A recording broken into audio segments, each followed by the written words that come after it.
Hi, welcome to HowtoDandD. My name is Fred Wheeler and today I'm going to do a workshop on the Lost Mine of Phandelver, which is the adventure in the starter kit for Dungeons & Dragons 5e. So my plan is to break this down, answer questions people might have about the adventure. If there are people who have run this adventure before and they have advice that they would like to share, even if they've run it before, you might have information that I can't present. So by all means, pipe up, let me know, and we'll go from there. So first things first, this particular adventure is pretty cheap. It's not very expensive. I'm now actually an Amazon affiliate, so you can go down to the description later on when I put the little link in, and go to that link and go and find somewhere to buy it if you don't have it already. It's really cheap for what it is. You get the rules, you get the adventure, which is actually pretty well laid out and easy to find most things really fast. Not only that, it comes with pre-generated characters, and those pre-generated characters are really important, and I'll explain to you very shortly why. So the first thing I'm going to say is, when it comes to running this thing, okay, the title is terrible. Phandelver. So that's a fan of delving into dungeons. That's really what we're getting at here. So not a great title, but everything else, just about everything else, is pretty good. The actual pre-made character sheets, which I've got with me, there are 5.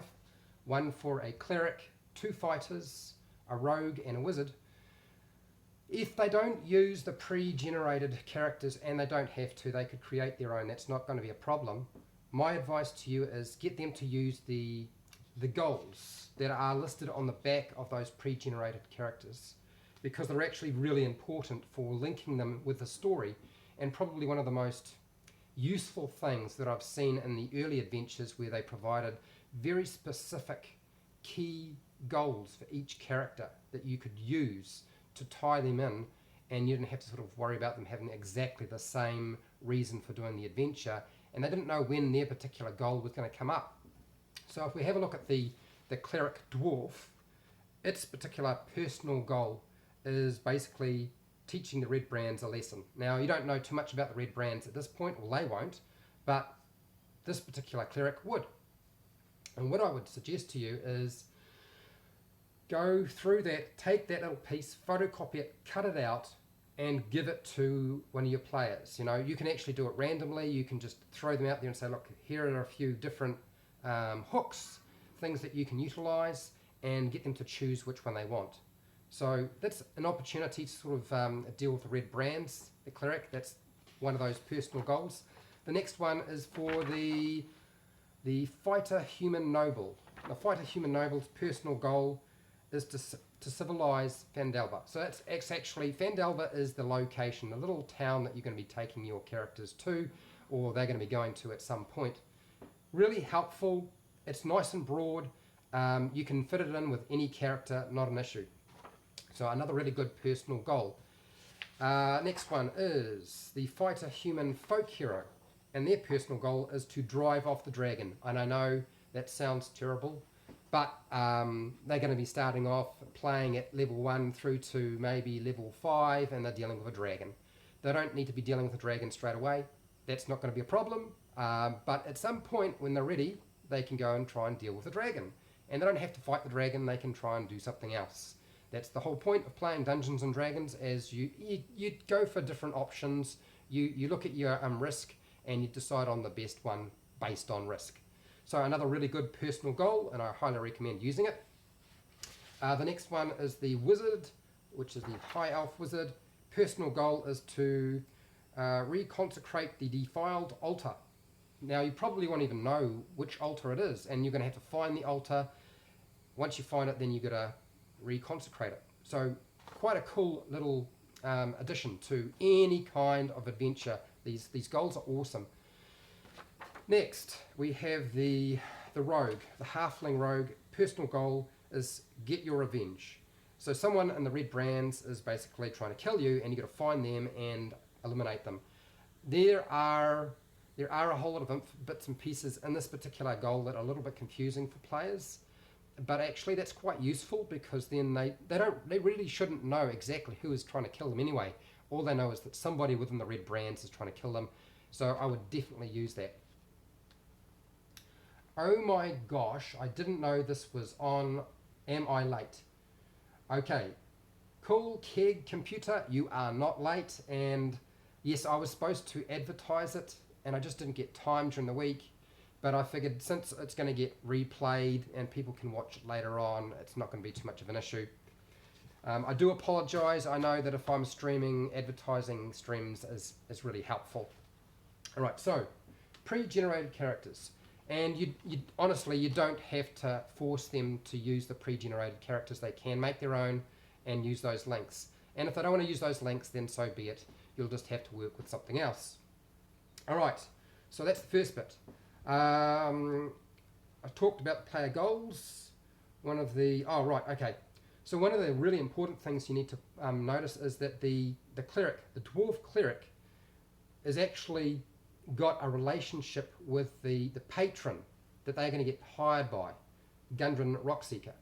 Okay, so that particular cleric actually knows that dwarf. So if you have a dwarf in your party playing the Lost Mine of Phandelver, I highly recommend suggesting that they are related to Gundren Rockseeker or to one of Gundren Rockseeker's brothers. Because if you do that, you suddenly have a nice personal link that pulls them together.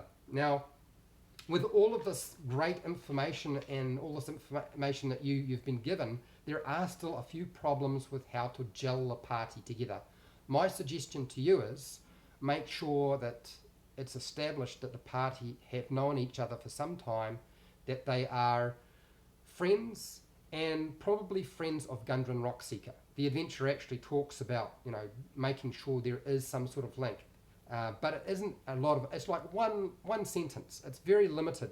It's actually provides you with a pretty poor link and connection from the player characters to why they would go off and do this. So the dungeon master might have to create some stuff, and I suggest you try and build all of that at the very beginning before you get started. Otherwise, it could be a bit of a hassle later on. You do not want to do the tavern thing. Meeting at a tavern, that's fine. But I think I've talked about taverns before. Taverns are for being blown up to introduce the characters. Burn it down. Okay, all right. The adventure talks about Gundren Rockseeker being a mutual friend, so that's the really important part. And they're hired by Gundren Rockseeker to transport a wagon of mining supplies from Neverwinter to Phandalin. Now, that's fine. They don't have to buy anything. They don't have to do anything other than just transport these supplies, and it's for mining, obviously. But here's your problem. You will have noticed as you flick through this book, The Lost Mine of Phandelver, that there does not seem to be a section detailing anything about Gundren Rockseeker. Holy Toledo! How did that happen? Was that missed? Did somebody not realise that you might need a little bit of information on Gundren Rockseeker? So as the dungeon master, you're going to have to make some stuff up. Okay, honestly, I will apologise now that they haven't thought of something as simple as that. Just his mannerisms. I mean, I suppose he's a dwarf. You could just treat him as being a Scotsman, and everybody seems to treat all dwarfs as being Scotsmen. But an Irishman, maybe. Anyway, so you're going to have to build something around that. There is some information on the internet about how to do that, and the best places to go are Sly Flourish. He has a website, slyflourish.com. That's Mike Scholl. He's pretty good at what he does, and he's got a nice blog and details a little bit of information. But then there's also Neuron Phaser. Now, Neuron Phaser spent a little bit more time than most others and compiled a lot of information that was put on threads on the internet. So there's your first sort of quagmire of problems, that your basic NPC and patron isn't detailed, so you'll need to build up some information for that. So what I've got is I've pulled up these websites, and I'm going to just go over very, very briefly how that might look for you, because I'm assuming most of you are wondering, well, I showed up to be told how to how to improve this. What's the deal? So I believe that most of the advice revolves around just treating him as a Scotsman and playing him out that way. And you can do that, you know, using an accent. Pick a Sean Connery accent that you like. If you really want to do an accent, you don't have to. I think Neuron Phaser has recommended that he proclaims himself sort of as being the king of orcs, a real tough nut, and he may be a tough nut, but yeah, maybe treat him as being ridiculous in terms of how self-confident he is. There's another character called Sildar Hallwinter. Now, Sildar Hallwinter, fortunately, is going to be his escort during this particular adventure. And the thing about Sildar Hallwinter is on page 11. Now, I know page 11 is a long way from the very beginning of the adventure, but if you have a look, there is a section on role-playing Sildar Hallwinter when eventually they come across Sildar Hallwinter in some sort of capacity. Usually you won't have too much to do with Sildar Hallwinter initially. You probably just meet him and there's a bit of greeting back and forth. If that, the adventure to a large extent assumes that you've done all of that in advance and that Gundren, Rockseeker and Sildar Hallwinter have already travelled off to Phandalin and you're following because the load for the wagon couldn't be prepared fast enough for Gundren. He needed to get back to his brothers and his mine. So here is one of the little problems that I found with running this adventure, and that is, given that you are expected to run the adventure and assume all of that, the players, whether they are experienced or new, are going to probably guess that if Gundren goes off on his own, even with an escort, he's probably going to get into trouble, ambushed, not necessarily by goblins, but that's what's going to happen.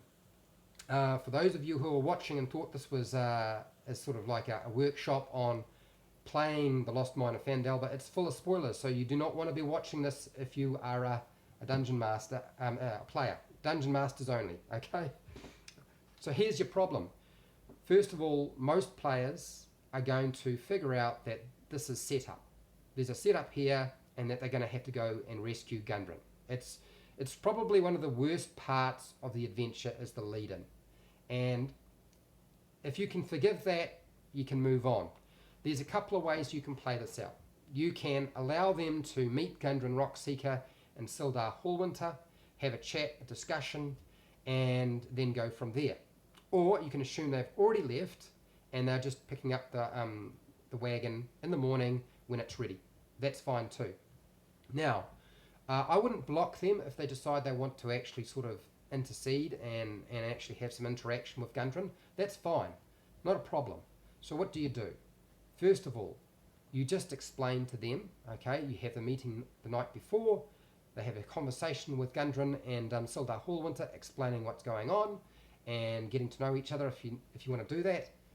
And then the next day, they explain that Gundren has gone off early, the wagon wasn't ready when he wanted to leave.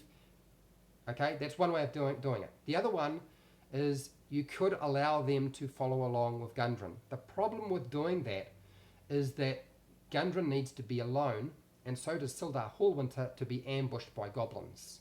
You don't really want the party there for that. The whole adventure revolves around trying to rescue Sildar Hallwinter and Gundren Rockseeker. So what do? Break the wheel on the wagon. That's my suggestion. If they insist on going with Gundren, break the wheel on the wagon. Gundren won't wait. He will continue on. That's one way of dealing with that situation. It's not going to solve all your problems. You might have to throw a few more things in the way to stop them from trying to follow, because I'm sure the party will try to split to stay with Gundren, or they'll insist that Gundren comes back with them while they fix the wagon. But yeah, that is one of the weakest elements to this particular adventure. And yes, not a great way to have to deal with things. All right, what else have we got here? I already talked about that. We talked about that part. If you hadn't caught before, I highly recommend, like I said, slyflourish.com has great advice on running the adventure, particularly at the beginning. So I recommend using that information. He's good at what he does, as I said.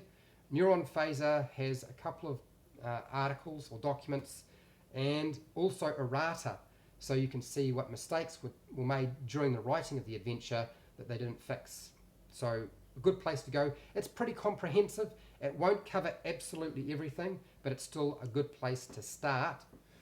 The actual errata, there's only 3 errors that I can think of that are glaring, and that is on page 8 under section 3, and it says the kennel.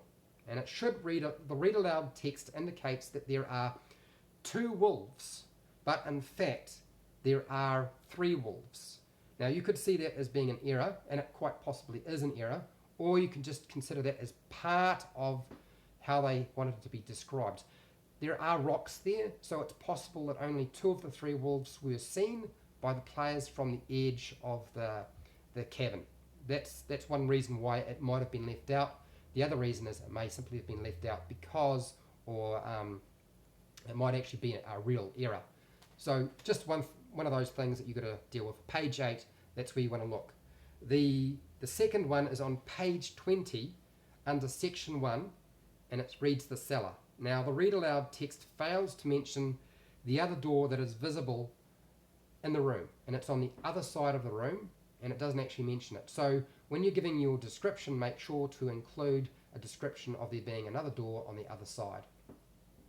Then on page 30 under section 2, it's called Blighted Cottages. The actual awarded XP, if you're calculating XP and not just using a milestone, is actually supposed to read 150 XP, not 50 XP. So each blight, twig blight, is worth 25 XP, and there are 6 of them, so that comes to 150. So just a couple of errors that you might want to work your way through. This adventure is pretty simple. It is fairly linear, but it has sort of sandboxy elements, and there is a whole section which is very much designated as sandbox. Now, because the adventure is so short, like an old style adventure, you know, where you only had to deal with like 30 pages, it's not actually that difficult to prepare, which is good. And truthfully, even if you don't remember everything, you could probably make your way through this adventure without too many problems just by reading through the text as you go. I don't think that's going to be too hard. I've done that on occasions. I read through the adventure like once or twice, and I still didn't remember everything because you forget stuff. That's fine. Don't worry about it. Okay, so yes, let's give you at least it comes with a great map. I've actually used this map more than a few times, so can you see that? I don't know if you can see that. So that essentially labels out all of your key locations in the adventure. And that particular map, I would suggest you photocopy. You can, if you go online, you should be able to find one that doesn't have the tags, and you can take out the tags so the players don't know what they are, and they can draw in those locations. X marks the spot. This is where Agatha's lair is. This is where Phandalin is. This is where the Cragmaw Hideout is. Very, very helpful. Yes, and I'm pretty sure you can definitely get a copy online. I know I did. Right, the first part, and what I'm going to do is I'm going to go over just the basics in terms of how it's laid out, and then I'll go into detail on each part in the adventure so that you've got a fairly good idea of what's going on. Where is it? I am going forward. Sorry guys, I'm just flipping through pages because there was so much reference information on this adventure. Surprisingly, you'd think there'd be less, but no, there isn't. There's huge amounts. Okay, so you get the introduction, which we've already talked about, where they meet Gundren Rockseeker, drive the wagon, and they make their way from Neverwinter to Phandalin, and they will wind up being ambushed by goblins. I mean, that's really the key part. That happens in part 1, Goblin Arrows, and they'll find the leftover bodies. We'll go over that very shortly. Then, hopefully, don't make it too hard, they will find their way or track down where the Goblin Hideout is, where they're holding Sildar Hallwinter. But they will find that Gundren is not there. Gundren has been taken somewhere else. Okay? So there's part 1. Part 2 is Phandalin. Phandalin is the town. It's pretty much, I would describe it as being an old western town, really. It felt like that to me. There's a bunch of bullies called the Redbrands who pretty much run rife through that whole place, and I would go with that old Wild West feel and figure out how to sort of shake things up. Now, simple fact is, you don't have to wait for them to do too much for the Redbrands to move in on that particular section, okay? The simple fact is, if they show up with the wagon full of mining gear, that is enough to properly annoy them. Then part 3 is the Spider's Web. The Spider's Web is quite a large section. Part 3 is massive. The party can freely roam wherever they like. And if you look back at part 2, Phandalin, the Phandalin town, just about every single person in a shop or in a location in Phandalin has an adventure hook that will lead them somewhere within part 3. So that's how it's laid out. Whole lot of different adventures that you can use. And that's really, you're trying to find out where Gundren is, you're trying to find out where the mine is, how to get into Wave Echo Cave, and you're trying to find out who's behind everything. It won't be completely apparent initially. The Black Spider is the one who's behind it all, and this is a drow who is pretty much causing strife around the place. Then you get part 4, which is the Wave Echo Cave. This is supposed to be run last. So leave this till when they're about level 4. Maybe they'll level 5, but level 4 is probably about where you want to be. I think that's basically where I found most of the players were at that point. And the party heads into Wave Echo Cave to try and save Gundren and stop the Black Spider. Now, Gundren might not actually be there. Gundren's actually at Cragmaw Castle. But a lot of his brothers are actually in Wave Echo Cave. And in fact, one of them is already dead. The whole place is actually quite hostile. It won't matter whether it's the party or the villains, because the whole place is haunted. It's full of undead. Okay? Alright. So that is covered. Let us go back to part 1, Goblin Arrows. So it gives you read aloud text. Look, I know people say, when you're running your adventure, don't look at the text. Eye contact, eye contact. Well, that's all very well, but if you find that difficult, don't worry about it. Okay? First time round, who cares? Later on, you get better at this sort of thing. What's this 10 days? Working on this module right now, great stuff. Okay, I'm glad this is going to be useful to you 10 days. Okay, so there is a description in the adventure on the items on the wagon. So if they do ask what sort of items are on the wagon, then you can at least tell them. I believe that is on page, where is it? Yeah, I believe it's page 6. And then you get the Goblin Ambush. Now the Goblin Ambush is supposed to be set up as an ambush. Okay, the goblins aren't supposed to be seen, which means that those goblins, and there's only 4 goblins, that's it. They are probably going to get surprise. That means that they're going to get to attack first. That's simply how it's set up. That's a really bad thing when you're level 1. Being surprised by the monsters or the villains when you're level 1 will kill an entire party, and that is what tends to happen with this particular encounter. So just bear that in mind. You need to be very careful about running this encounter. Don't put them out in the open, because that's not what goblins would do. There is at least a trail for them to follow from there. So when they make their attacks, they can then go and hide again, because as a bonus action, goblins can try to hide, which means it will make it very, very difficult for the party to find them. So when you're running your goblins, by all means, roll those dice for making your attacks. Makes perfect sense to me. Roll those dice. But when it comes to allocating damage, I wouldn't roll the dice for damage. I'd use the flat average that's provided in the stat block so that you flatten out the maths. Because bearing in mind, a wizard has got, 6 hit points at level 1 plus their constitution modifier. If you start rolling dice, it's a good chance you could take down a wizard or one of the characters first round, and they haven't even acted. It's the surprise round. Okay, you need them to be able to live long enough to get round to round 2 where they will be able to act and do something. So yes, I would recommend not rolling damage, just use the flat average.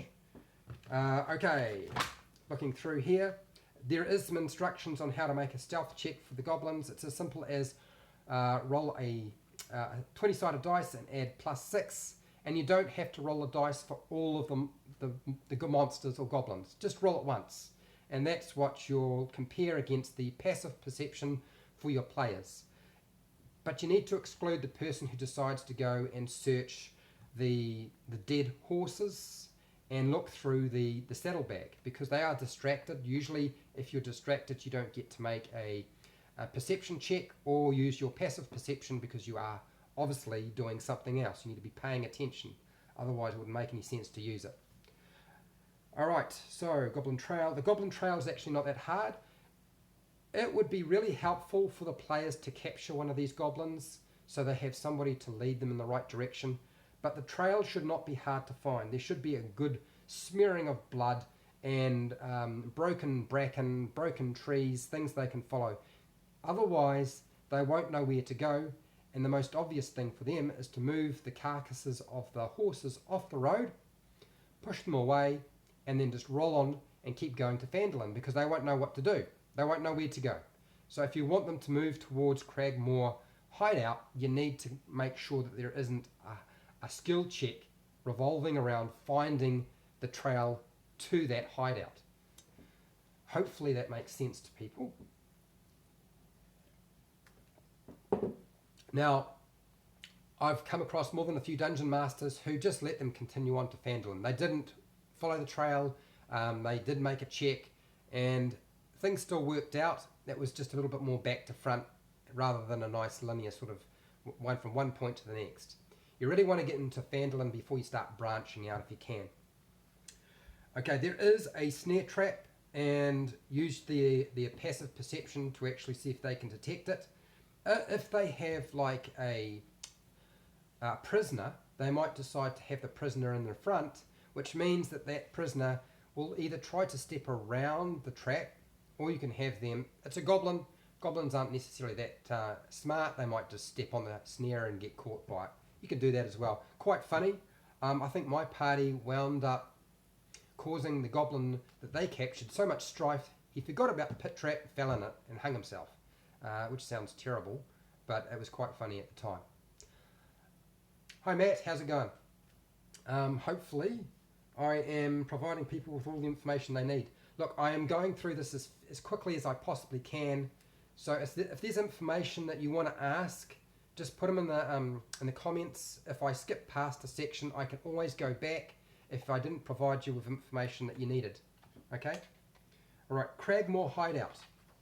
Now Cragmaw Hideout, it gives you some general features in the beginning about lighting, the ceiling, rubble, how sound works. Basically, there's so much noise going on from the waterfall that they won't necessarily have too much trouble sneaking up on anything. So don't worry about that too much. The stream does make a lot of noise. And I will show you the map. You can find all of these maps probably for no cost whatsoever if you need them. So right here. Right, have I got it up high enough? Yep. So this is the map you're dealing with. If you open up to page 9, it'll give you some information on dealing with the first part. Hopefully they're going to sneak up or stealth up to that location. They don't have to, but the mouth of the cave is described. They won't necessarily know that there are goblins in the blind thicket. You know, there's a thicket there. They won't necessarily know that they're there.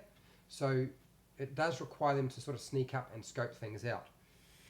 And there's some instructions. There's 2 goblins, but these goblins are, even though they're stationed there and on duty, like goblins, they're busy doing other things. I think I had my goblins playing cards or rolling dice, haha, or they're just maybe mucking around, cleaning their bows, or just telling stupid jokes. Whatever you want to do is fine. I wouldn't make it too hard, because bearing in mind they just had to deal with, hi Darren, how's it going? They had to deal with that ambush. They're probably pretty messed up. in all likely, they wouldn't have even gone to the hideout. They will have taken a short rest and sat at the ambush site until they are ready to move on, because they're probably pretty hurt at that point. Okay, so there's 2 goblins. They can try and sneak up and take them out. My party did that. It worked out reasonably well. Then you have the first section, which is section 3 is the kennel. Now, I talked about the kennel having an error there. There are actually 3 wolves there, not just 2. So when you're playing this out, they can stand at the edge where the steps are, and those wolves can't get to them. So don't worry about that. They could just sit there and shoot the wolves and kill them if they want. But I would imagine if I was a wolf and being shot at, or I saw something there that was not my master, I would start making noise, howling, barking, something like that. And I would do that if I were you, just to alert the rest of the cave that something's up. Bearing in mind, they're going to be at disadvantage because of the noise that's taking place in the cave. So even hearing the wolves might be quite difficult. Okay? There's actually a fissure behind those wolves. They don't have to kill the wolves. They could just feed them. There's instructions there on doing that. Just throwing them some food is probably good enough to sort of get them on their side. That doesn't mean that they won't attack them if they get too close. So you play that out however you want. There's a fissure behind that leads up, and that sort of shortcuts everything. You can go straight to the villain. Okay, it takes you to section 8, where Crag, I believe it's Crag, he's a bugbear. He's probably the toughest individual, and if they go straight there, they might find that really difficult, or they might find it easy, because they've got to try and get everybody up there at the same time. And if you're climbing up a fissure one at a time, the first person to get up there is the one who's going to take the full brunt of a bugbear plus his minions. And he's got a wolf with him, so that's going to be quite difficult. Most of the time they will try to creep down the stream and follow the path rather than use the fissure. As a general rule, I found that's what was most common. The problem with doing that is there is like a goblin on duty, standing guard, who can see in the dark. They can't. They start producing light, then they're going to be spotted, and it's standing on the bridge at the top. Now, if I was standing on a bridge at the top and I could see in the dark, I am going to probably be signalling to my mates to release the water. There's 2 dams that can be broken to release water and flush them out. And use those. I did it twice, and usually it's one character who gets hit by it, and they have to rethink their plan about what they're going to do. And that's fine. Section 4, the steep passage.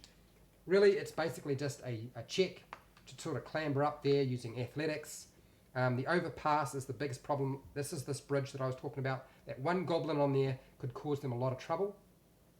Then you have the Goblin Den. Goblin Den, look, you don't have to actually kill the 6 goblins in the Goblin Den. This is section 6. They can just negotiate.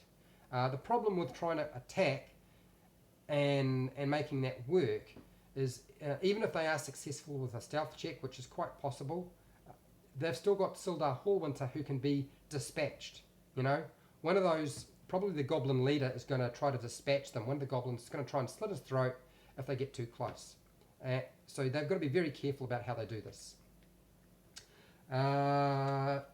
Once they get past that section, they may be able to negotiate and just sort of, let them leave or pay them off. Goblins like to be paid with money. There is a little bit of information in the adventure on just paying people off, and you don't have to kill them all. All right, and then there's a section on, as I said, role-playing Sildar Hallwinter, provided he's still alive. There's a bit of treasure to pick up, and an explanation of how to play him out as an NPC.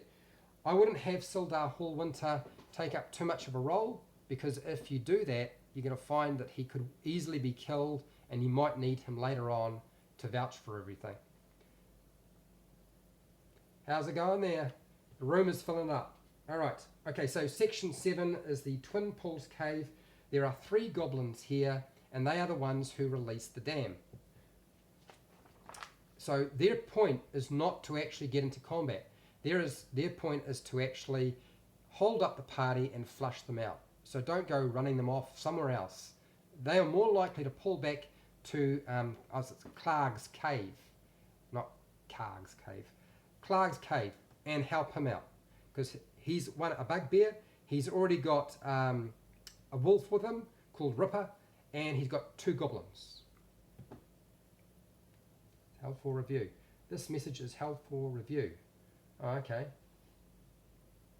Yes. Okay. I don't know why it decided to hold that for a review, but I've released it. Yes, the little beasties are intelligent enough to be able to do that sort of thing. So you could wind up with 5 goblins in one location if you're not careful, a wolf and a bugbear. Now bugbears do a lot of damage. Level 1, they could really get hurt badly. Clark the bugbear is probably not going to fold over. He's probably going to try to take them out. Goblins can be negotiated with, although I think they're mostly scared of the bugbear, Clark. So they ain't going to do anything that would annoy him. To, if they aggravate the bugbear, then they know that they're probably going to wind up having a short life. And then there's some treasure. Now included in that treasure is 2 potions of healing, a jade statuette, but the real and some stuff that they can sell, some treasure stuff. Okay. Look, you could use the potions of healing and have them drink those potions. The goblins could drink them, Clark could drink them, but the players are really going to need them more than likely. So I would make it more difficult for them to get access to those potions. Maybe Clark is the only one who has them. That will limit the number of potions he can drink. He might get 1 down and that's it. Matt, what have you said, Matt, here? I just started doing this adventure with my son. This is perfect for me. Matt, I'm really glad to hear that you're playing this with your son. It's good news. I hope to hear that if you're playing with your son, he's got some help, or you've at least given him some animal companions or something like that, or some companions to help out. Otherwise it's going to be really tough. 1 person in this adventure. You have to trim down a lot of enemies. Okay, so if there's any questions about this section, let me know. They will realise that Gundren is not here and only Sildar is here. Yeah, give him a few dire rats as friends. Yeah, that's the way. Yeah. So you need, now at this point, once you've done that, you're really probably just going to be going back to the wagon. You can't pull the wagon through the trail to the cave. It's not going to work. They're going to have to leave it on the side of the road. You'll make your way back to Phandalin, and then Phandalin opens up a whole lot of options. There's quite a few NPCs with lots and lots of adventure hooks. Sorry guys, I need a drink as I go, otherwise I'm going to dry up.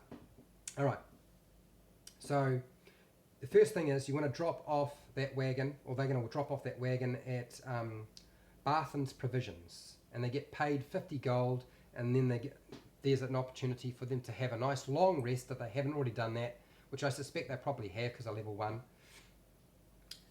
Usually once you completed that, you would be at least level 2 rather than still level 1. So even if they haven't accrued enough XP, things have sort of not worked out quite the way you'd hoped, I would suggest that you at least just use the milestone process and just level them up to 2 so they can deal with the next set of problems. There are a bunch of important NPCs. They're all on page 15. There's a description of Phandalin which you can read out to your players. Tomblin Stonehill, who is the innkeeper. You've got Elmar Barthen, who owns the trading post where you'll be dropping off that wagon supply. You've got Darren Edamath, and Darren Edamath is a member of the Order of the Gauntlet, so he has some quests for the party if they're interested. And there's one thing, you can use the factions. There's 5 factions, okay? I believe it is the Emerald Enclave, the Order of the Gauntlet, Lord's Alliance, Centurium, and what was the other one? There's one other, and for the life of me, I can't remember which one it is. Never mind. Oh, the Harpers. That's right, the Harpers. Using those factions might be really helpful to help link them into these particular NPCs. So I would provide that as an option. They could be secret agents for these particular factions. Alright, so then you got Linian Greywind, and she runs the trading post that offers a reward for retrieving her supplies. So there's more than one trading post here. You've got Hayla Thornton. She's a member of the Zents, and she has a quest for the party as well. Just remember that the Zents have ulterior motives and are not necessarily going to be aligned with everybody in the party. You have Quilin Elderleaf, and she's a rather helpful half-elf farmer.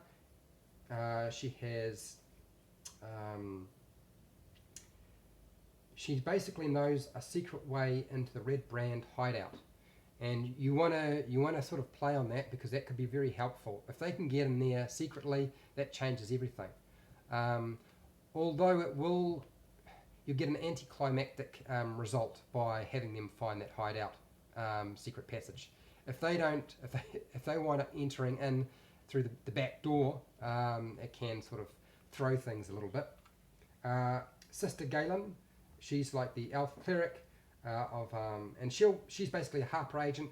She'll provide some healing, and I would suggest that you do that, because they won't have very much. They probably won't have enough money to buy healing potions, and so it'll take them days to sort of recover from any sort of serious injuries.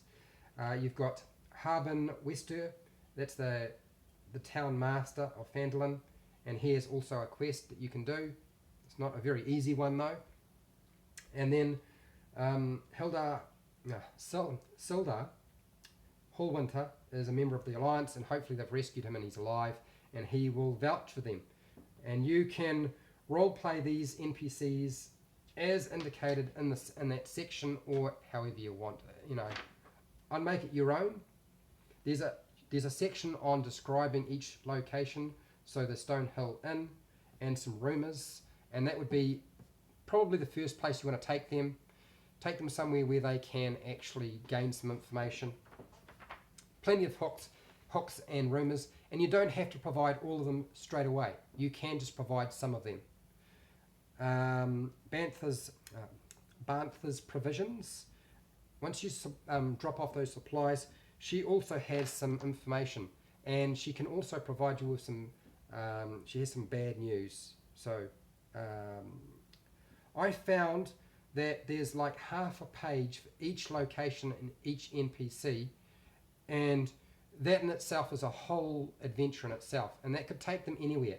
Now the problem with these particular adventures, these little hooks that they provide you with, some of them they can manage at their level, and some are probably too much.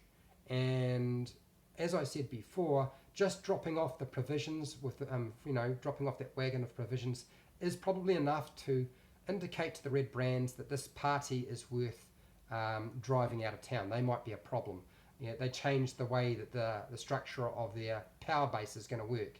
And I would set it up like a old school Western, where there's like a stand, they have a standoff and a fight, and then that will hopefully lead them into deciding that the Redbrands need to be dealt with first.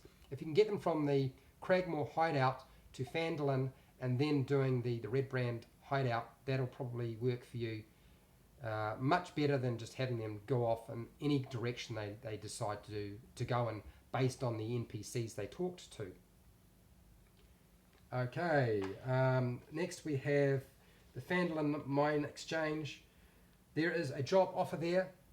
Now, just bear in mind that these NPCs, most of them have good motives, but not all of them. And this is one location that could cause a lot of trouble. I'm going to just burn my way through here. The Shrine of Luck, you definitely want to see if you can get them there, because that's where they're going to get their healing from at some point. The Sleeping Giant and the Townsman Hall. All really good information. On page 19, this is the section that sort of highlights when you first come across the Redbrand Ruffians. This is actually a pretty easy fight. It's just a standoff. I mean, the Redbrands are bandits, and all they're going to do is they have I think it's 2 attacks each. I'm pretty sure they have 2 attacks, which is quite a lot, but they don't do that much damage, so you shouldn't have too much trouble working them through that particular part of the adventure. I'm just going to make sure I got that right, because it would be helpful if I gave you information that was correct. right? We're at Redbrands.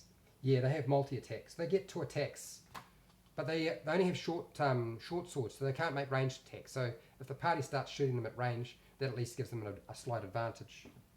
And then, if they don't kill all of them and they knock one out, they can get enough information to hopefully lead them to the Redbrands, or at least they'll decide to ask them questions. If they can ask them questions, lead them that direction, ask them questions around town about the Redbrands, and they'll soon discover that people don't like them. There is a pickup and link point for them. If they ask enough questions, they will find out where the Redbrand Hideout is, even if they don't find out where the back door is. Okay, moving on to page 20. Page 20. Oh, I'm going to show you the Phandalin map. This you definitely want to photocopy.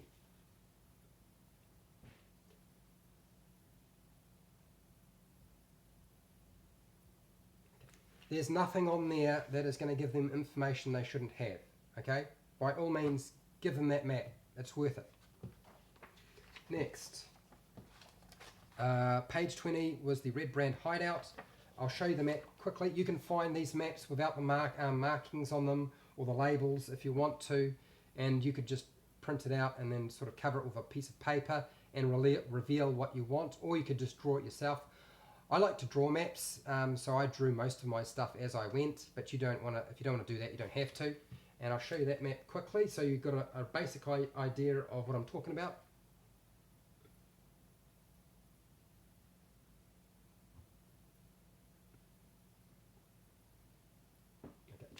So that's the map, and starting with section 1, the cellar. Now we talked about on page, I think we talked about the cellar not having a description of the door on the other side, so make sure to include that. It's not very difficult. Finding the secret doors are, I know what you're going to think. Okay, alright, it says here, secret door on page 20, my first secret door. Ho-ho! Okay, it's designated as, so how do I find it? A perception check. Searching for a passive perception, secret door, search, and the search check is only a 10. It's very, very low. I changed mine to a 20. The problem with using a 20 is the chances are they might not make it. They might not succeed. So you have to decide whether you want to make it a 20 or just stay with the adventure and make it a 10, and they don't find that passageway in. They might have to find a different way through. There's another way in through the forest, and if they talk to enough NPCs, they will find out who knows how to find that location. It's a little boy, and they just need to find that little boy in the town, ask him, and he will show them where to go, and they can access the hideout without using the secret door. That's fine too. A couple of different access points. All right, so that section there. 2 is the barracks, and the barracks is it's just got a couple of ruffians in there, a couple of Redbrands, like 3 of them, and a whole lot of materials, barrels, crates, stuff like that. Now, when your players are making attacks and making noise in this location, you have to decide whether the noise will travel. Okay, most of the location is made out of stone. The doors are wooden, so you will find that some of the sound will travel, not always, but some of it will. Okay, so we get to section 3. Oh, what was the thing that I found? If they make enough noise in section 1, then that means in section 2 that there's a good chance they might be laying in wait, hiding in the room off to the side, so that when they come in they can attack from either side. That's a possibility. You don't have to do that though. I wouldn't make it too difficult.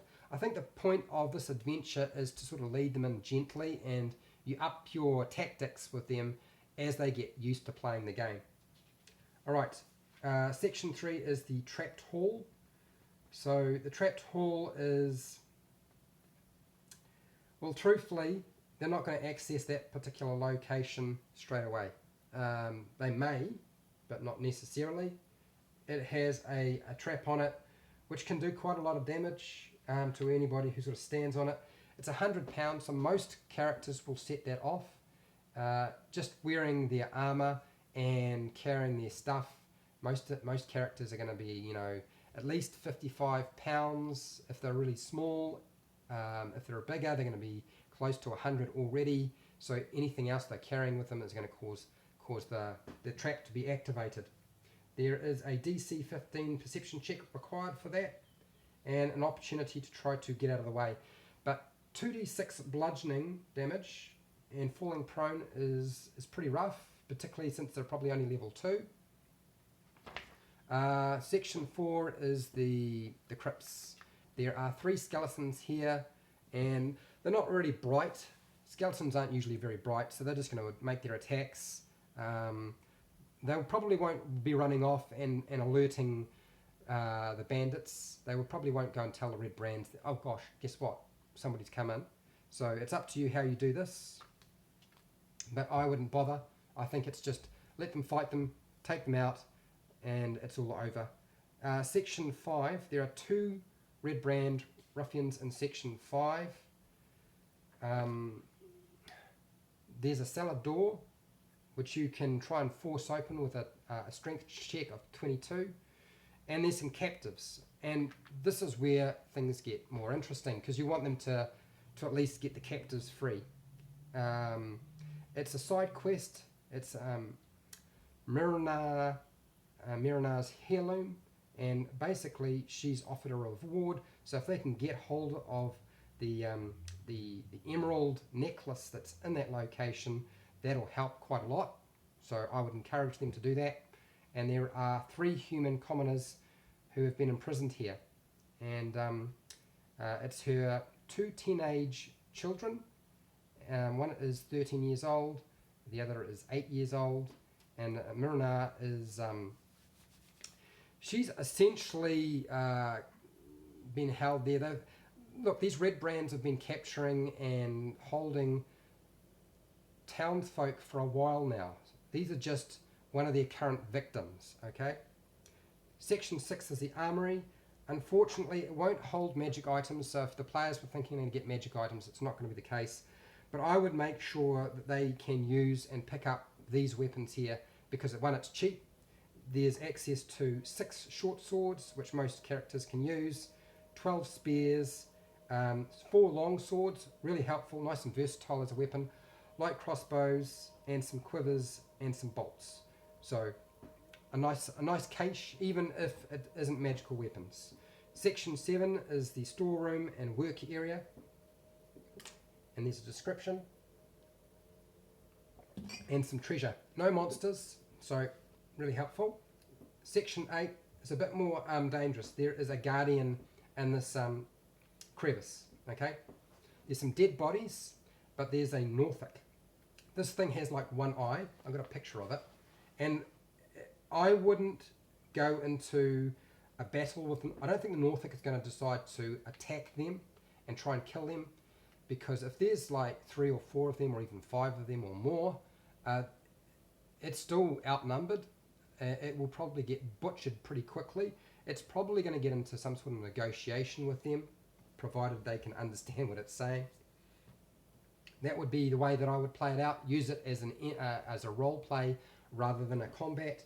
And all of these encounters that list, you know, in bold the monsters, whether they be skeletons or ruffians, give them an opportunity to deceive them and just play it out as a role play, and still award the XP. You know, just because I don't kill the monsters or the NPCs or the villains, if they can get around them in some way, then still award the XP. Okay, still sensible to do that. The bridge is designed and set up to be broken. £50 is almost nothing, so anything stands on there, it's going to come down. All right, moving along.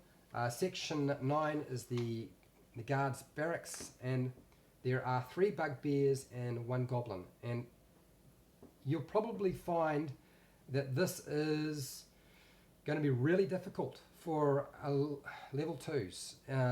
Bugbears are no pushover. They do a lot of damage, and if they get the first round of combat, win initiative, or they have surprise, even worse, it's going to be bad news. Okay. Oh, almost forgot. There is a +1 longsword in section 8. It's in a chest. They just need to rummage around to find it. Okay, what's next? Oh, and they're probably going to find a few other things. I don't know exactly. I think there's some potions of healing to help sort of boost them up. Do you put extra potions of healing into this adventure? Yes, I would suggest that you do. Okay, it won't hurt. Alright, section 10 is the common room. There's 4 ruffians in here. You're probably noticing there's quite a lot of things. There's no way they're going to be able to just fight their way through everything. Unless they have potions or spells, they're going to run out at level 2 pretty quickly. They're probably going to have to do this in a couple of runs, or they're going to have to take a short rest, more likely a long rest. Section 11 is the Wizard's Workshop. This is where Glassstaff normally works. He normally works in this location. It's full of books and notes. There is a Lightbringer commission there. A little bit of treasure, not a lot. And section 12 is where the evil mage is. Now, for Glassstaff to have any kind of impact on the party, you need to have him with some allies. If he's on his own, he won't last 5 seconds. If they manage to figure out how to get around the front door and come through the back door, through a secret location, which they could do, it's possible, it's all over for him. He won't last, he will be dead. And it will be anticlimactic. So make sure you move some of the ruffians or Redbrands from other locations to his location, so the final battle isn't too much of a pushover. Okay, by the way, Glassstaff's name is Iano. Iano is actually a former member of the Lord's Alliance, and he seized this opportunity in Phandalin to sort of set up shop. He also has a very useful magic item called the Staff of Defense, and they'll find that very helpful in the future. So what's next? Once they've dealt with the Redbrand Hideout in part 2, then let them pick up any of the hooks that were provided in Phandalin from the other NPCs, and you're moving into part 3, which is the Spider's Web. The Spider's Web is really broad in terms of the kinds of adventures you have. It talks about the Tribal Trail. It gives you some wilderness encounters. The wilderness encounters are kind of helpful to sort of just throw stuff out there if they start wandering off into locations they shouldn't be going, or just going from one place to the next. Also books titled How to Serve Men. Also books, what is that? Also books titled How to Serve Men. Yeah, okay. So the first one is Agatha. So Croneberry and Agatha's Lair. Agatha's Lair it's basically a banshee. They've been tasked with going and seeing Agatha and doing a bit of negotiation. And it's not supposed to be a fight. So if at any point the party decides they're going to, I don't know, attack, the banshee just disappears. Okay? But the players don't know that. So I would play on that and milk it for everything it's worth and scare the bejesus out of them. Okay? A few people have successfully completed this part of the adventure from people I've met before. Others have just like, nah, it's too much, and they've just taken off. But yeah, it's not actually designed to be a combat encounter, so don't make it one. Then you have the Old Owl Well, and there's like 12 zombies. 12 zombies is no mean feat, okay? And a red wizard, an evil wizard by the name of Harmon Cost. Now Harmon Cost, you can negotiate with Harmon Cost. You do not need to fight him, but that doesn't mean that a battle won't erupt. So just bear that in mind. It's still a pretty tough encounter. Zombies are one of those things that unless you score like a critical hit or you're using radiant damage for the last blow, they might just not go down. You could wind up with a zombie on 1 hit point for a very long time, and at level 2, well, they probably won't be level 2, they'll probably be about level 3 now. Even at level 3, they might not be doing quite enough damage to take a zombie down, because that fortitude they have is just tremendous. There are a few questions. They can learn a bit of information from Hummin if they want to about the orcs, and there is some treasure if they decide to sort of fight him. They don't have to necessarily get that treasure. They could just negotiate with him. Next is the Ruins of Thunder Tree. The Ruins of Thunder Tree is on page 30, and this is where the dragon's located. You have an NPC called a druid called Rundoth. Rundoth is mad. He's crazy. He probably won't adventure with them, but he will provide them with an opportunity to get a bit of information about the location, so have them meet him and discuss a few things, and possibly a bit of healing might be helpful at this point, or at least some sort of advantage. Most of the threats in this location are twig blights and spiders and ash zombies. Ash zombies can be a little bit tricky, but I don't think it's going to be too difficult. An experienced party will be fine. Somebody not experienced will probably have a lot more trouble. It's the dragon. Okay, if the dragon gets into flight and they can't sneak up on that location, which is going to be very difficult because that is a dragon, the chances are they will get mowed down. Okay. Alright, so the westernmost cottage is section 1. So there are 2 twig blights there. They're very easy to take down, they're not that hard.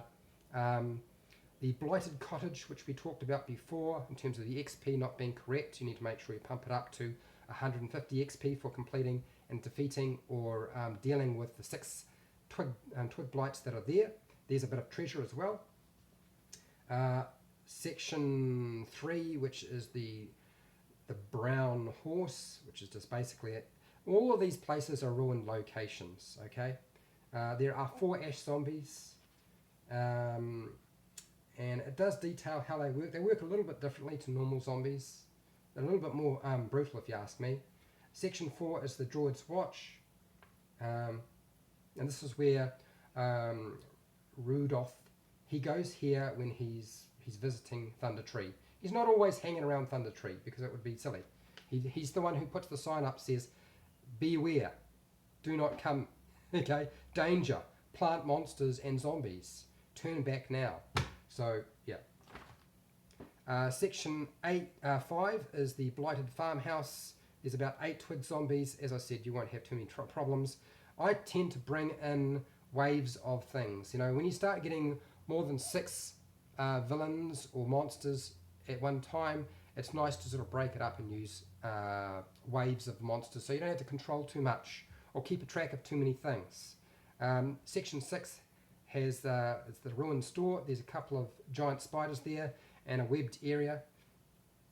Section 7 is the Dragon's Tower. This is the most problematic. Venom Fang is a young green dragon, and young green dragons are no easy feat. The chances are, if they get into a fight, they would have to have surprise, it would have to be on the ground, and they'd have to be incredibly lucky and very skilled to be successful. So if they're at Thunder Tree and they try to deal with the dragon, they're probably going to get killed.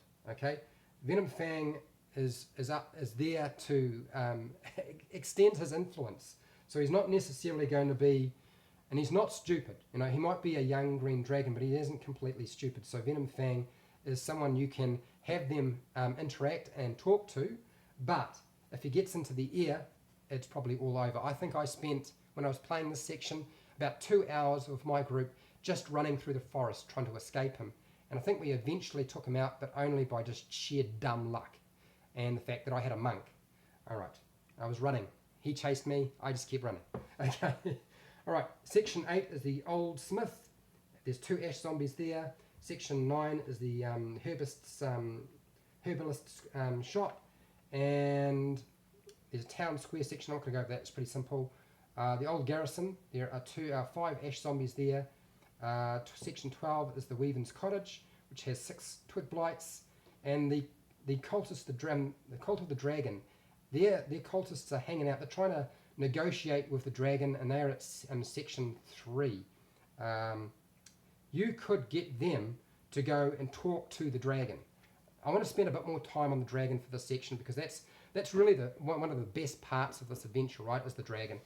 So get them, if the players can get them to go and negotiate with the dragon, and deal with some of the consequences of communicating with a dragon, and maybe getting messed up a little bit before they try to tackle the dragon, by all means, that's a good way of dealing with it.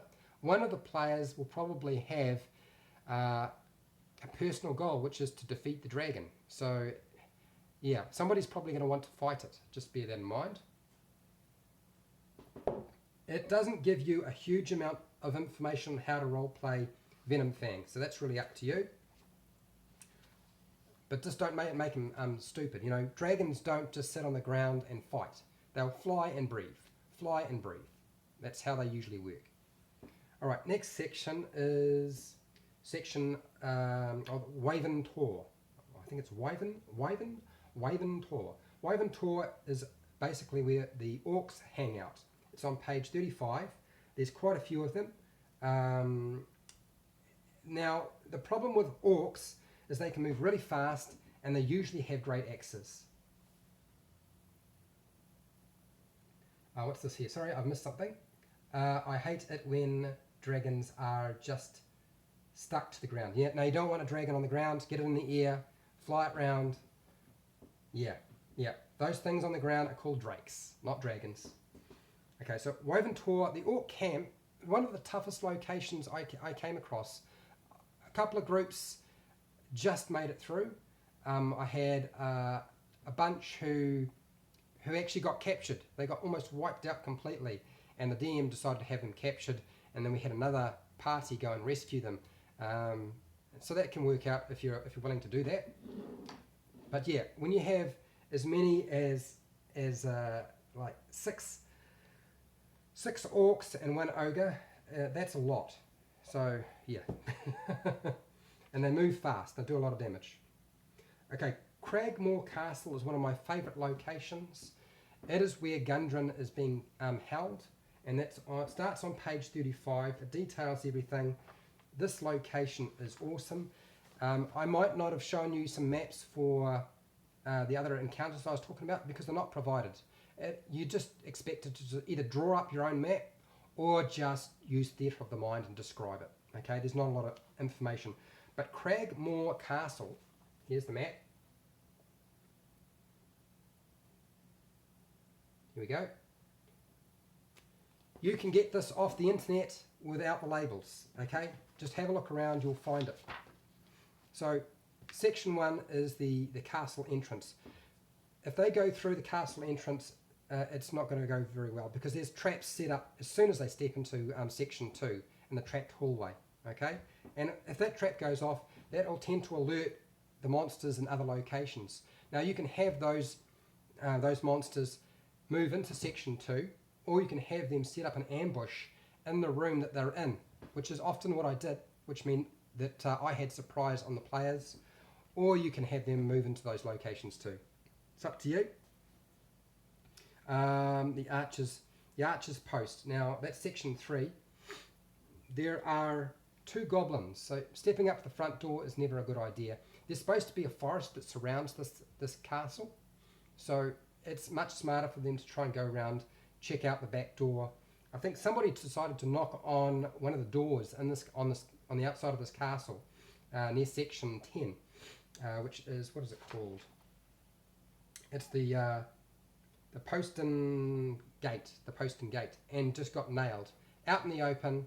Knocked on the door, got nailed, and none of his party members went and rescued him, because he was in the open and they were in the forest and they were not going to get shot down. It was just too easy to be pin cushioned. Next, section 4, which detailed a ruined barracks. There are 3 goblins there, and this is where the problem lies, because almost all these locations have goblins or some sort of creature in it, particularly the goblins. They're going to tend to sort of gravitate to wherever the noise or the battle's taking place, and you can wind up with a running battle, which tends to happen. That'll scare off the players a little bit, but I would still do it. You know, it's one of the things, you know, unless you can take out the enemy quietly, then why are you trying to engage them in combat? They are in a castle, it's heavily fortified, they should understand that. So I would point out to them when they see the castle that this is, you know, this castle may have wreckage and so forth, but, you know, castles are often taken over by other creatures when the opportunity arises. Section 5 is the storeroom, and that's where you'll find Sildar's gear. You know, this is Sildar Hallwinter, who you rescued, hopefully, from, or the players rescued from the Cragmaw Hideout. So his gear is actually located there. Section 6 is the Hobgoblin Barracks. Hobgoblins aren't like goblins. They are smarter. They will pay more attention to everything. So play them as smart fighters. They will try to get up an advantage. They will not necessarily stay in that location and just fight.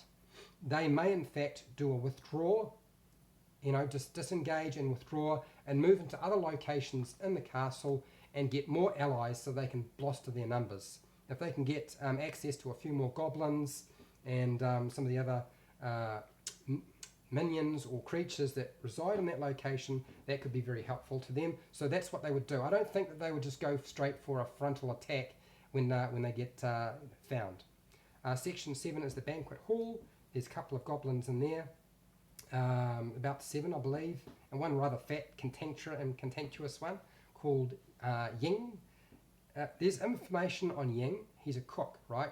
So the assumption is that you will try to sort of communicate with them, but the players might not necessarily do that. Section 8 is the Drake Hall. There's a Greek there, and it's hiding. It should be getting surprised. The chances are that they probably won't pick up that it's hidden. So you make a stealth check for your Greek and make sure that it's located in a place where it can't be visibly seen. Usually above a location that they step into is probably the best place. Section 9 is the Goblin Shrine. The Goblin Shrine is the location. One of the personal goals was to reconsecrate a shrine. This is the shrine that they're talking about. Okay, so this is a shrine you want to encourage them and point in the direction. Okay, I think this is possibly a shrine that needs to be reconsecrated. That was your personal goal. There's 2 ordinary goblins there and a rather tough one called Lupin. He has more hit points. He's like the boss. As I said, you do not need to necessarily kill him. You could just communicate with him. Alright, Section 10 I've already talked about. Not a good place to be going up to that door. Section 11 is the Ruined Tower. Section 12, there's nothing much to say about that. Section 12 is the Guard Barracks, and there's 2 hobgoblins there. Like I said, if they can move out of a location and get allies or yell for help, they're probably going to do that. So make sure to play that out. Section 13 has it's the Owlbear Tower. Basically, it's just a captured owlbear that they use to sort of stop people going into that location. And the reason being because there's a whole bunch of treasure. Jack, I am supposed to be streaming for only an hour, but I am on page 41, and I'm hoping to be finished before I finish my second glass of water.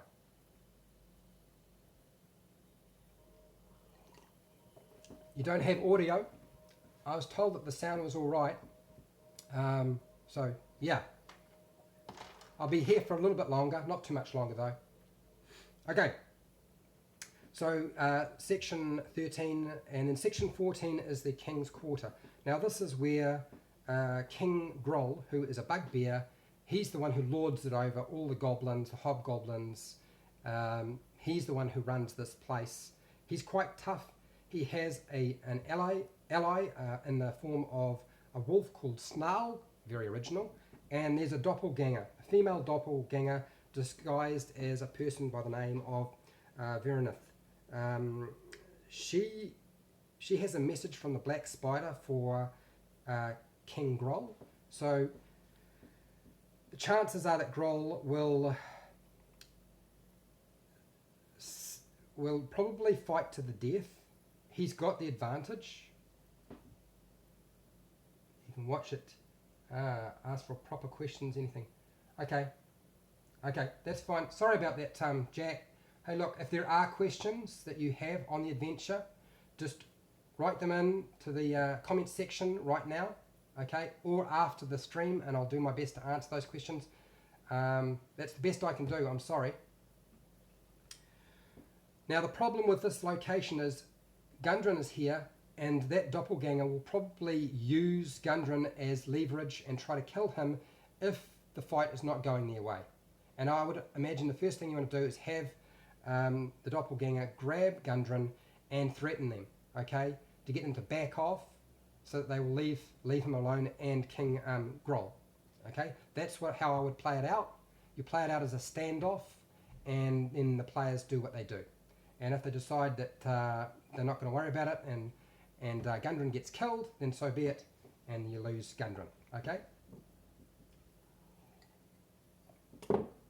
Now, even if they do everything in this castle location really well, the chances are the returning warband will cause a lot of trouble for them.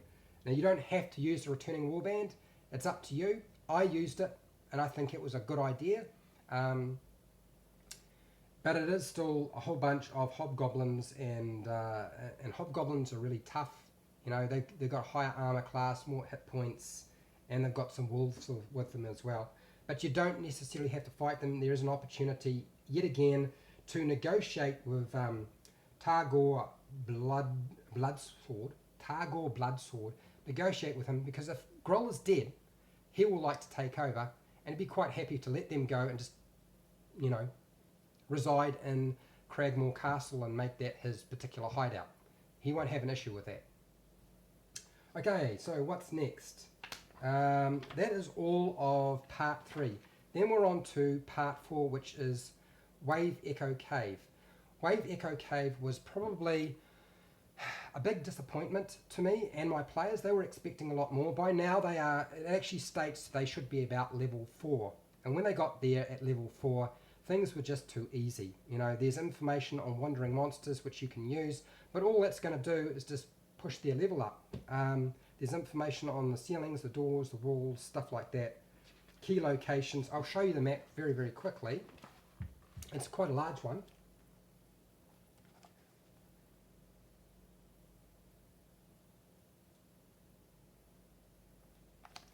Now you can get that map off the internet without the markings on it, just like before, like all the others.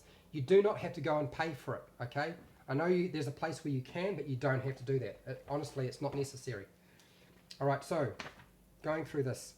The cave entrance at section 1 gives you some information. There's an open pit, and really this is where the main villain, the Black Spider, is currently residing. He's not in section 1, the cave entrance, and you are led through what is basically a dungeon, a cave dungeon area full of different monsters, lots of undead things. So section 2 has an orca jelly, which sort of moves around that particular mine tunnel, section 2.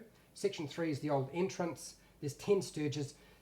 Sturges are one of those things that are just annoying. If they were lower level, they would really cause a lot of trouble.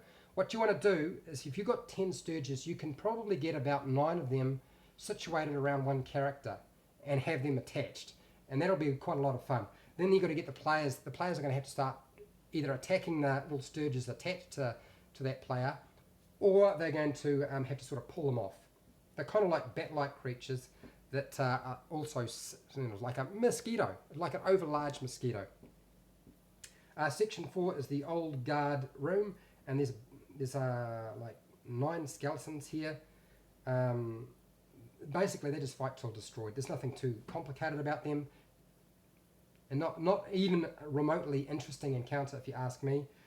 Section 5 is the assayer's office. There's a little bit of treasure, nothing else. Section 6 is the south barracks.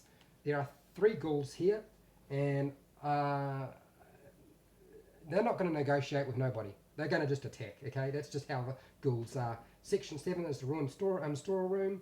Section 8 is the fungi cave. There's poison gas in this location, so that'll just slow them down and cause about 3d6 poison damage. But at level 4 now. They're level 4, level 3, possibly even level 5. It probably won't have a significant effect on them. They'll probably be able to cope with that quite well. Section 9 is the Great Cavern, and there are 7 ghouls there. A little bit harder fight. Section 10, the Dark Pool. Section 11, the North Barracks. There are 5 bugbears there. A little bit harder, but still not too much of a big push. What you want to do is, some of these monsters, particularly the smarter ones, you want to push them to where the wizard is, to the wizard's quarters, to where Mormisk the Wraith is, or to where the Black Spider is located. Push them into those locations so they can help. Okay. Mormisk the Wraith is probably only going to want allies who are undead, rather than, say, the bugbears. Section 12 is the Smelter Cavern. There's some zombies in there and a flaming skull. Nothing to be... flaming skulls are really bad. Fireball, bam. Fireball's going to do on average around 30 hit points if they fail, maybe 15 if they succeed on the save. For a level 4 character, particularly since probably the whole party's going to get hit by this thing, that can hurt quite a lot. That's reduced them quite a bit. And then they're going to deal with zombies, so yeah. Section 13 is the Starry Cavern. Not much to say about that, really. Section 14 is the Wizard's Quarters. This is where Mormisk the Wraith is.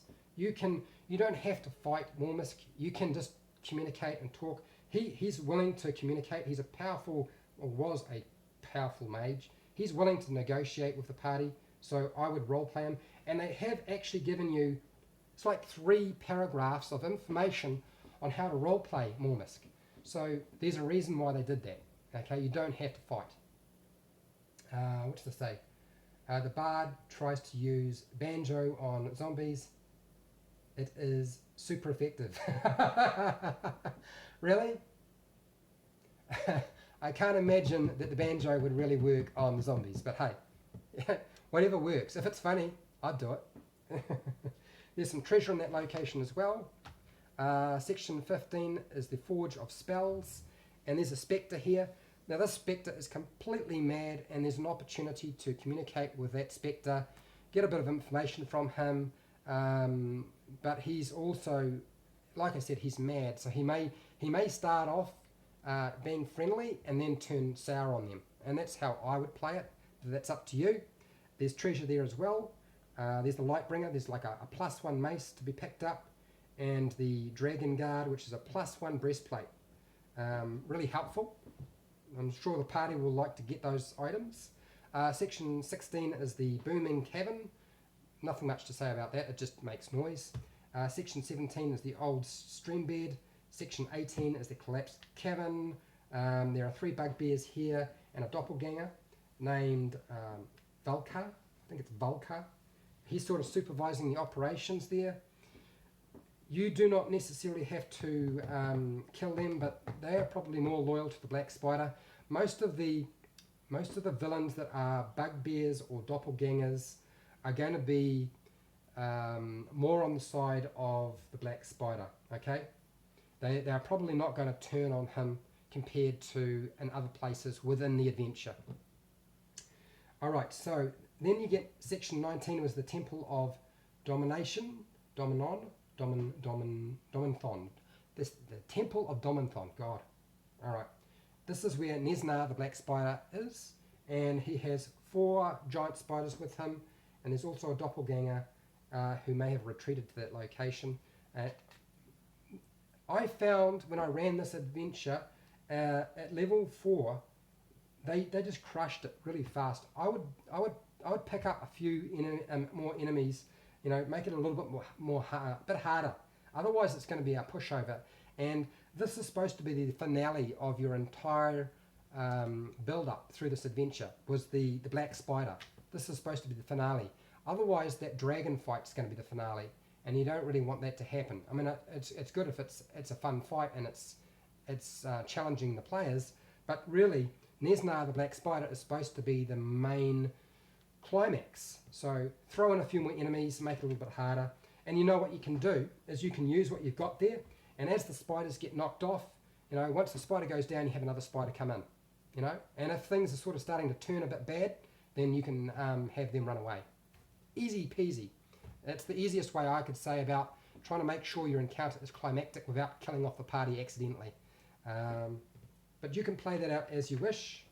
Okay, section 20 is the priest's quarters, and you should find Gundren's brother here, Nerdro. Okay, he's lying on the floor. He's one of the only brothers left. The other brother you should have found dead at the front of the Wave Echo cave. What is the point of the doppelgangers? The doppelgangers, look, they can pretend to be anybody. They can shapeshift into somebody else. So the doppelgangers don't want to be identified as doppelgangers. They will disguise themselves as somebody that hopefully the party will trust. So that's how I would use them. Really, the doppelgangers are just a tool that the black spider is using to get what he wants. Those two good doppelgangers in the adventure are the ones who do all of the scoping out in Phandalin and any other location, and the negotiation to pull everybody together. Does that make sense? Does that answer your question, Mike? I hope it does. Why not? Something more straightforward, or am I missing something? Okay, Mike, good. I'm glad I answered that question. That was the purpose of having them in there anyway. All right, so at this point you get your conclusion on page 51, and the rest of the adventure is just basically you get your appendix at page 52 with magic items, a few pictures, which is nice, and a rundown of anything that you might need in the adventure. It's a very self-contained adventure, which is good. And then from page 54 is the monsters, and it explains how to run the monsters. I'm not going to go into all that information unless people want me to go into that information. Look, the stat blocks on most monsters is pretty straightforward. All you need to know is what is their initiative. Now, most monster stat blocks, when you have a look at them, don't have an initiative marked anywhere like older versions of the game. But just have a look at their dexterity modifier. Okay, that's their initiative. When you're rolling for initiative, that's what you're going to add to your 20-sided dice. Okay. When it comes to using your abilities, make sure you use the monster abilities. They're not that complicated. It's really important to, I think, just understand the actions. Most of them have it spelled out. You know, you roll 20-sided dice, you add their 2-hit or attack modifier, and then you do damage. Now the number, when it says 2-hit, for example with the bugbear, it says 11 in brackets 2d8 plus 2 piercing damage. Okay, now you can roll the damage that's 2d8 plus 2 for the bugbear, or just take the average, which is 11. I tend to take the averages. It flattens the maths out. You don't have to keep doing that though. If you want to roll dice, you can. My suggestion to you is roll the attack and the damage at the same time as the Dungeon Master. Encourage your players to do the same. It'll speed things up. Alright, so, and other than that, really the rest of it is just stat blocks. I want to show you this because this is probably one of the only adventures that I've seen for Dungeons & Dragons 5e that has, one, on the front, contents page.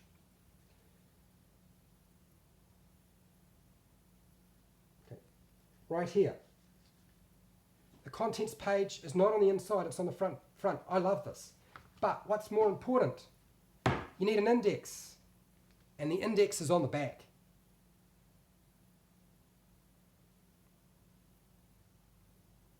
Okay, that pretty much breaks everything down. Most of it is revolving around how to reference your rulebook, which is also provided, but I still thought it was a good idea. It's just a shame that the index on the back of the adventure for the Lost Mine of Phandelver did not include how to find information on NPCs, where that information might be, or particular quests, or a particular location. If I'm looking for a particular location, where is that? Okay. Although, to be fair, I think that the contents page on the front does most of the work for you. All right, that's the gist of it. I don't really think I have too much more to say. Not that I could, because I'm starting to lose my voice. If you have any questions, start throwing them out before I have to go.